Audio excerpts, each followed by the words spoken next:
Hey guys, so today we have a very interesting conversation between Stephen C. Meyer with Ben Shapiro on the Ben Shapiro show. They're talking about intelligent design. Is it really a scientific theory? Is it science or is it just a god of the gaps? Does the information we see in nature, does it point to God? Is this evidence for God? Let's get into the debate and we will discuss it on the back end. So the case that is generally made against intelligent design is the idea that it's not a scientific theory. So is intelligent design the idea that there was somebody, you don't actually say God, but something, there was some intelligent force that moved the universe, that created life on Earth, that was responsible in your book for the Cambrian explosion. How is this a scientific theory as opposed to just, as maybe Richard Dawkins would say, a God of the gaps argument? Well, one of the things I did when I first set off to grad school, my story is that I encountered this information argument. One of the most extraordinary discoveries of 20th century biology is that at the foundation of life is information in a digital form. The DNA molecule stores information in a 4-character digital code. And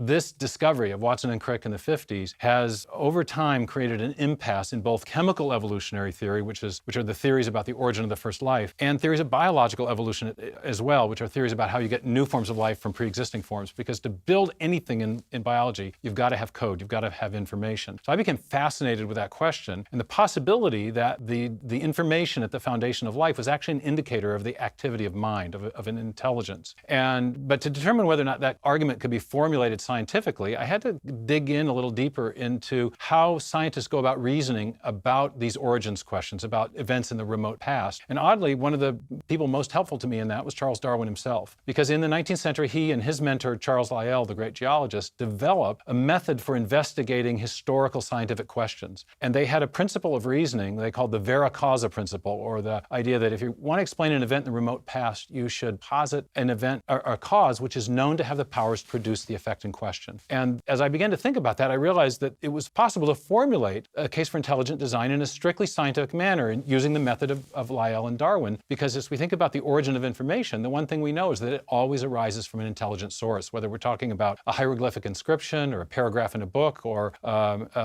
information embedded in a radio signal. Whenever you find information, especially if it's in a digital or alphabetic form, you trace it back to its source, you always come to a mind, not a material process. So using the same scientific method of reasoning that Darwin used, I came to a different non-Darwinian conclusion, which was that there is evidence of intelligent design, not just what the Darwinians call apparent design in the history of life. So if our theory is unscientific, the Darwinian theory would be as well, but I think both are scientific. I just argue for one and critique the other. So the philosopher of science, Karl Popper, has suggested that science is basically that which can be falsified. So what evidence would have to arise for the theory of intelligent design to be falsified? You would have to find an undirected process that was capable of producing information beyond a threshold that we have defined mathematically. There's a amount of information that might arise by chance based on what are called the probabilistic resources of the universe. But if you get beyond that from an undirected process, that would falsify our claim that only mind can produce that amount of information. There's also other ways of conceiving of what makes something a good scientific theory rather than Popper's idea. It's been critiqued by philosophers of science.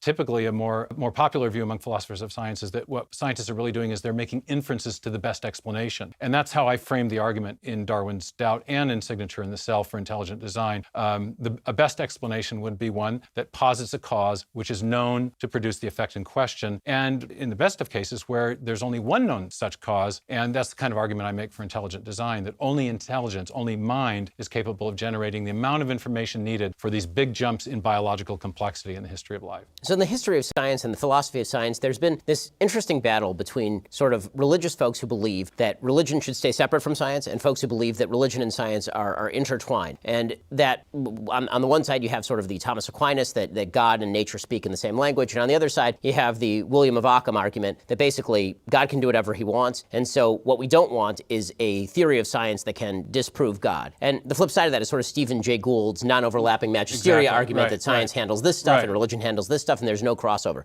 So where does intelligent design lie in that gap? That's a really great question. There's basically three different approaches to the interface between science and religious belief. One is the idea that the two are in conflict, and that was the kind of dominant view that came out of the late 19th century. Most historians of science now reject that. It's very simplistic. Another view is the Stephen Jay Gould view, is that science and faith occupy non-overlapping realms of inquiry. The Galileo aphorism was science tells you how the planets go, not how to go to heaven, or how the heavens go, not how to go to heaven. The theory of intelligent design, I think, think shows that that's also simplistic. There are many scientific questions and religious questions that are completely separate, but there are some questions that both science and religion speak to. And my view is that when they speak to the same questions in the same way, that there is actually far more agreement than people realize. In fact, substantial agreement. For example, the origin of the universe, we now know, had a beginning, or the universe had a beginning.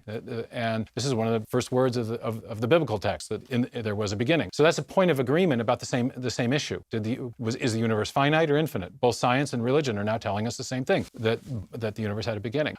Intelligent design is telling us that life and the universe were designed. And that's something that you would also find affirmed in the theistic religious tradition. So that's a point of agreement about a special question, in this case, about the origins of life. So I don't say that science and religion they have many areas of specialized inquiry. There are different questions that each address, but there are overlapping areas of interest. And increasingly what we found is that there is increasing agreement as we understand the science better, and as we get better, more sophisticated biblical interpretation sometimes as well. One of the biggest, probably the biggest argument against intelligent design, obviously, is made by the new atheists. And it's fascinating to watch the crossover between neo-Darwinian thinkers and the new atheists. They basically are the same group of people. They're the same group of people, absolutely. So it seems to me that... No surprise, because Dawkins said, that Darwinism makes it possible to be an intellectually fulfilled atheist. And also the Darwinian view, the strictly Darwinian view, is not just the idea of evolution as change over time, but the idea of an undirected, unguided process that produced the appearance, but not the reality of design. So they see nature essentially as being a self-creating entity that can produce all the wonders and intricacies of living organisms without any guiding hand whatsoever. And so that lends itself to a strictly materialistic or atheistic worldview. Every time I hear Stephen Meyer talk about DNA as a digital code that points to an intelligent source, I'm just struck how straightforward that reasoning is. Because,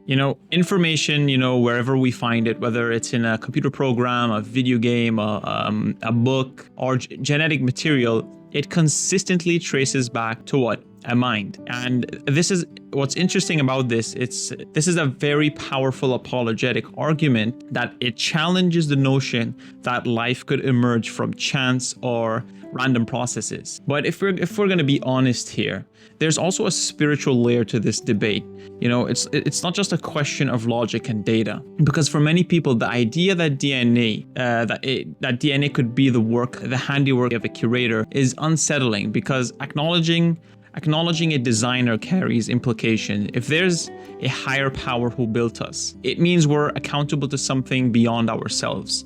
And that could feel intimidating and even threatening, to some people at least, especially if we would rather live our lives on our own terms without any perceived restrictions or moral obligations. Now, from a Christian perspective though, this isn't about an angry God up in the sky trying to control us, but it's rather about a loving God who invests creativity, purpose, and beauty into the universe and into us as well. Yes, it means we would have to reckon with the fact that we didn't make ourselves and that our lives aren't purely self-defined, but that truth, it can be profoundly liberating. Because if our existence is intentional, then our lives have genuine meaning.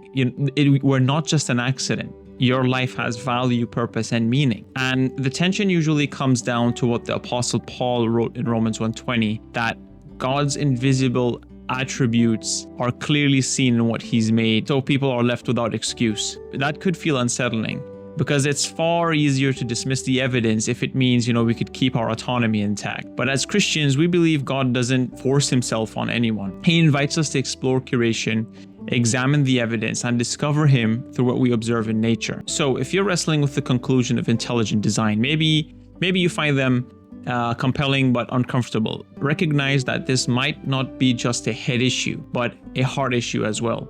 It could be that the real struggle is you surrendering to God, who has an authority on your life. That's a deeply personal journey, yet in the end, encountering a curator who lovingly designed us is a road that leads to purpose and true meaning. Thank you so much for watching. Wherever you find yourself in this conversation, if you're skeptical, excited, or passionate, or somewhere in between, I appreciate you taking the time to watch this debate and think through these profound questions. Feel free to share your thoughts below. Let's start thinking together and pursuing truth together. All right, God bless you.